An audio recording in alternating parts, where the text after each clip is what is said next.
ನಮಸ್ತೆ. ಇವತ್ತಿನ ವಿಡಿಯೋದಲ್ಲಿ ನಾನು ತಿಳಿಸ್ಕೊಳಿಕ್ಕೆ ಹೊರಟಿರುವಂತ ವಿಚಾರ ಒಂದು ಡಿಮಾನಿಟೈಸೇಷನ್.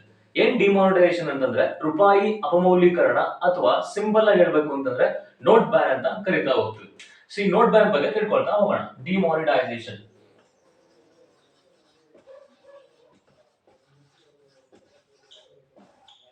ಭಾರತ ದೇಶದಲ್ಲಿ ಸ್ವತಂತ್ರ ಬಂದ ನಂತರ ಒಟ್ಟು 2 ಬಾರಿ ಡಿಮಾನಿಟೈಸೇಷನ್ ಆಗಿದೆ.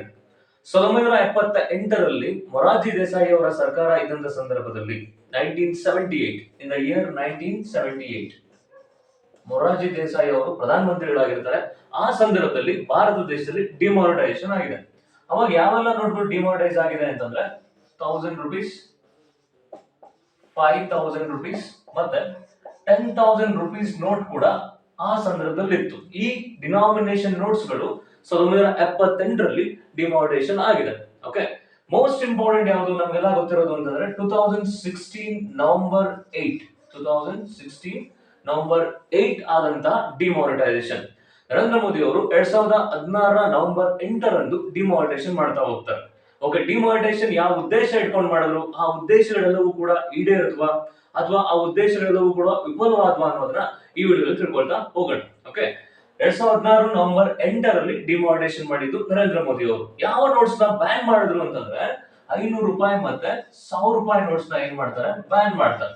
500 ರೂಪಾಯಿ ಮತ್ತೆ 1000 ರೂಪಾಯಿ notes. Okay, 86% of the currency almost cease ಆಗೋಗಿರುತ್ತೆ. ಓಕೆ, ಸೊ ಏನ್ ಉದ್ದೇಶ ಇಟ್ಕೊಂಡು ಮಾಡಿದ್ರು ಅಂತ ನಾವು ನೋಡ್ತಾ ಹೋಗೋಣ. Objectives of demonetisation. ಮೊದಲನೇ ಆಬ್ಜೆಕ್ಟಿವ್ ಆಫ್ ಡಿಮಾನಿಟೈಸೇಷನ್ ಯಾವುದು ಅಂತ ನೋಡ್ತಾ ಹೋಗೋಣ. ಫಸ್ಟ್ ಆಬ್ಜೆಕ್ಟಿವ್ ಏನು? To curb corruption. ಇಲ್ಲಿ ಕರಪ್ಷನ್ ಅಂತಂದ್ರೆ ಭ್ರಷ್ಟಾಚಾರ ಅಂತ ಹೇಳ್ಬಿಟ್ಟು ಭ್ರಷ್ಟಾಚಾರವನ್ನ ನಿಗ್ರಹಿಸಬೇಕು, ಭ್ರಷ್ಟಾಚಾರವನ್ನ ಹೋಗಲಾಡಿಸಬೇಕು ಅನ್ನೋ ಉದ್ದೇಶ ಇಟ್ಕೊಂಡು ಡಿಮಾನಿಟೈಸೇಷನ್ ಮಾಡಲಾಗುತ್ತೆ. ಅದೇ ತರ counterfeiting the use of high denomination notes for illegal activities. ಇಲ್ಲಿ ಕೌಂಟರ್ಫಿಟಿಂಗ್ ಅಂದ್ರೆ ಅರ್ಥ ಏನಪ್ಪಾ ಅಂತಂದ್ರೆ ನಕಲಿ ನೋಟು ಅಂತ. ಓಕೆ, ಹೈ ಡಿನಾಮಿನೇಷನ್ ನೋಟ್ಸ್ ಯಾವ ಆ ಸಂದರ್ಭದಲ್ಲಿ ಅಂತಂದ್ರೆ 500 ರೂಪಾಯಿ ಮತ್ತೆ 1000 ರೂಪಾಯಿ. ಓಕೆ, ಈ ಎರಡು ನೋಟ್ಗಳು ಕೂಡ ಹೈ ಡಿನಾಮಿನೇಷನ್ ಕರೆನ್ಸಿ. ಈ ನೋಟ್ಸ್ ನ ಏನ್ ಮಾಡ್ತಾ ಇದ್ರು, ಇಲ್ಲಿಗಲ್ ಆಕ್ಟಿವಿಟೀಸ್ ಬಳಸ್ತಾ ಇದ್ರು. ಓಕೆ, ಯಾವ್ಯಾವ್ದು ಇಲ್ಲಿಗಲ್ ಆಕ್ಟಿವಿಟೀಸ್ ಅಂತಂದ್ರೆ ಟೆರರಿಸಂ ಇರ್ಬೋದು, ಮಕ್ಕಳ ಕಳ್ಳ ಸಾಗಾಣಿಕೆಗಳಿರ್ಬೋದು, ಇವುಗಳಿಗೆ ನಕಲಿ ನೋಟ್ಗಳನ್ನ ಬಳಸಲಾಗ್ತಿತ್ತು ಆ ಸಂದರ್ಭದಲ್ಲಿ. ಈ ನೋಟ್ಸ್ ನ ಬ್ಯಾನ್ ಮಾಡೋದ್ರಿಂದ ಏನಾಗ್ತಾ ಹೋಗುತ್ತೆ, ಟೆರರಿಸಂ ಇರ್ಬೋದು, ಟೆರರಿಸಂ ಅಂತ ನಾವೇನ್ ಕರಿತೀವಿ, ಟೆರರಿಸಂ, ಭಯೋತ್ಪಾದನೆ ಮತ್ತೆ ಮಕ್ಕಳ ಕಳ್ಳ ಸಾಗಾಣಿಕೆಗೆ ನಕಲಿ ನೋಟ್ಗಳನ್ನ ಬಳಸ್ತಾ ಇದ್ರು. ಅದು ಇದರಿಂದ ನಿಲ್ಲುತ್ತೆ ಅನ್ನುವಂತ ಉದ್ದೇಶವನ್ನ ಇಟ್ಕೊಳ್ಳಲಾಗಿತ್ತು. ಅದೇ ತರ ಬ್ಲಾಕ್ ಮನಿ ಅಕ್ಯುಮುಲೇಷನ್. ಬ್ಲಾಕ್ ಮನಿ ಅಂತಂದ್ರೆ ಟ್ಯಾಕ್ಸ್ ನ ಕಟ್ಟದೇ ಇರುವಂತಹ ದುಡ್ಡು. ಓಕೆ, ರಾಜಕಾರಣಿಗಳಿರ್ಬೋದು, ಅಧಿಕಾರಿಗಳಿರ್ಬೋದು, 100 ಕೋಟ್ಯಾಂತರ ರೂಪಾಯಿ ದುಡ್ಡನ್ನ ಅವ್ರು ಏನ್ ಮಾಡಿದ್ದಾರೆ, ಭ್ರಷ್ಟಾಚಾರ ಮಾಡಿ ದುಡ್ಡನ್ನ ಸಂಪಾದನೆ ಮಾಡಿದ್ದಾರೆ. ಬ್ಲಾಕ್ ಮನಿನ ಅಕ್ಯುಮುಲೇಷನ್ ಮಾಡಿದ್ದಾರೆ. ಅದು 500 ರೂಪಾಯಿ 1000 ರೂಪಾಯಿ ನೋಟ್ಗಳು ಇತ್ತು ಆ ಸಂದರ್ಭದಲ್ಲಿ. ಓಕೆ, ಡಿಮಾನಿಟೈಸೇಷನ್ ಮಾಡೋದ್ರಿಂದ ಅದೆಲ್ಲ ಕೂಡ ನಿರ್ಮೂಲನೆ ಆಗುತ್ತೆ ಅನ್ನೋ ಉದ್ದೇಶ ಇಟ್ಕೊಂಡು ಡಿಮಾನಿಟೈಸೇಷನ್ ಮಾಡಲಾಗಿತ್ತು. ಆಬ್ಜೆಕ್ಟಿವ್ಸ್ ಆಫ್ ಡಿಮಾನಿಟೈಸೇಷನ್ ಅಲ್ಲಿ ಮೊದಲನೇ ಆಬ್ಜೆಕ್ಟಿವ್ ಏನು ಅಂತಂದ್ರೆ ಟು ಕರ್ಬ್ ಕರಪ್ಷನ್, ಭ್ರಷ್ಟಾಚಾರವನ್ನ ಹೋಗ್ಲಾಡಿಸಬೇಕು ಅಂತ ಹೇಳ್ಬಿಟ್ಟು.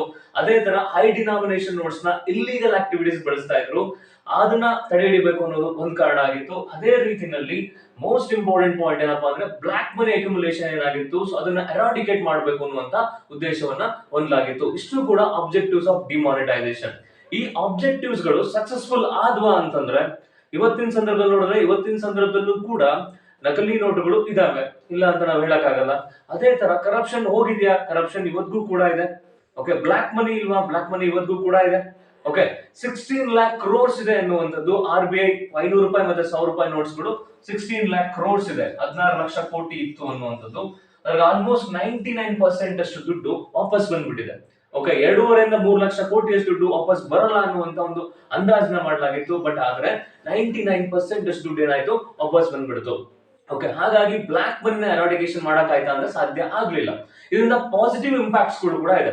ಆಬ್ಜೆಕ್ಟಿವ್ಸ್ ಆಫ್ ಡಿಮಾನಿಟೈಸೇಷನ್ ನ ಅಚೀವ್ ಮಾಡಕ್ ಆಗಿಲ್ಲ ಅಂತಂದ್ರೂ ಕೂಡ ಸರ್ಟೈನ್ ಪಾಸಿಟಿವ್ ಇಂಪ್ಯಾಕ್ಟ್ ನ ನಾವು ನೋಡ್ತಾ ಹೋಗ್ತೀವಿ. ಏನದು ಸರ್ಟೈನ್ ಪಾಸಿಟಿವ್ ಇಂಪ್ಯಾಕ್ಟ್ ಆಯ್ತು ಇಂಡಿಯನ್ ಎಕಾನಮಿ ಮೇಲೆ ಡಿಮಾನಿಟೈಸೇಷನ್ ಇಂದ ಅಂತ ಹೇಳ್ಬಿಟ್ಟು ನೋಡ್ತಾ ಹೋಗೋಣ.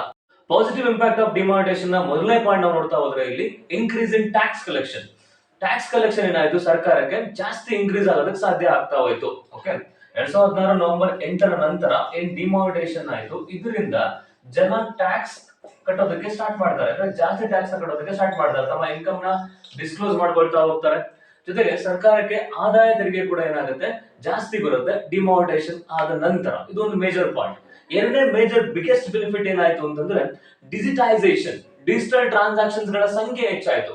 ಇವತ್ತು ನೀವೇನ್ ಫೋನ್ ಪೇ, ಗೂಗಲ್ ಪೇ ಇವತ್ತೇನ್ ಯೂಸ್ ಮಾಡಿ ಜನ ಪೇಮೆಂಟ್ ನ ಮಾಡ್ತಾರೆ. ಸೊ ಈ ಡಿಜಿಟೈಸೇಷನ್ ಆಗ್ಲಿಕ್ಕೆ ಮುಖ್ಯ ಕಾರಣನೇ ಡಿಮಾನಿಟೈಸೇಷನ್ ಅಂತ ನಾವು ಹೇಳ್ತಾ ಹೋಗ್ಬೋದು. ಇದು major benefit of demonetisation. Okay, ಇಷ್ಟು ಕೂಡ ಡಿಮಾನಿಟೈಸೇಷನ್ ಬಗ್ಗೆ. ವಿಡಿಯೋ ಇಷ್ಟ ಆದ್ರೆ ಶೇರ್ ಮಾಡಿ, ಲೈಕ್ ಮಾಡಿ ಅಂಡ್ ಚಾನೆಲ್ ನ ಸಬ್ಸ್ಕ್ರೈಬ್ ಮಾಡ್ಕೊಳ್ಳಿ. Thank you.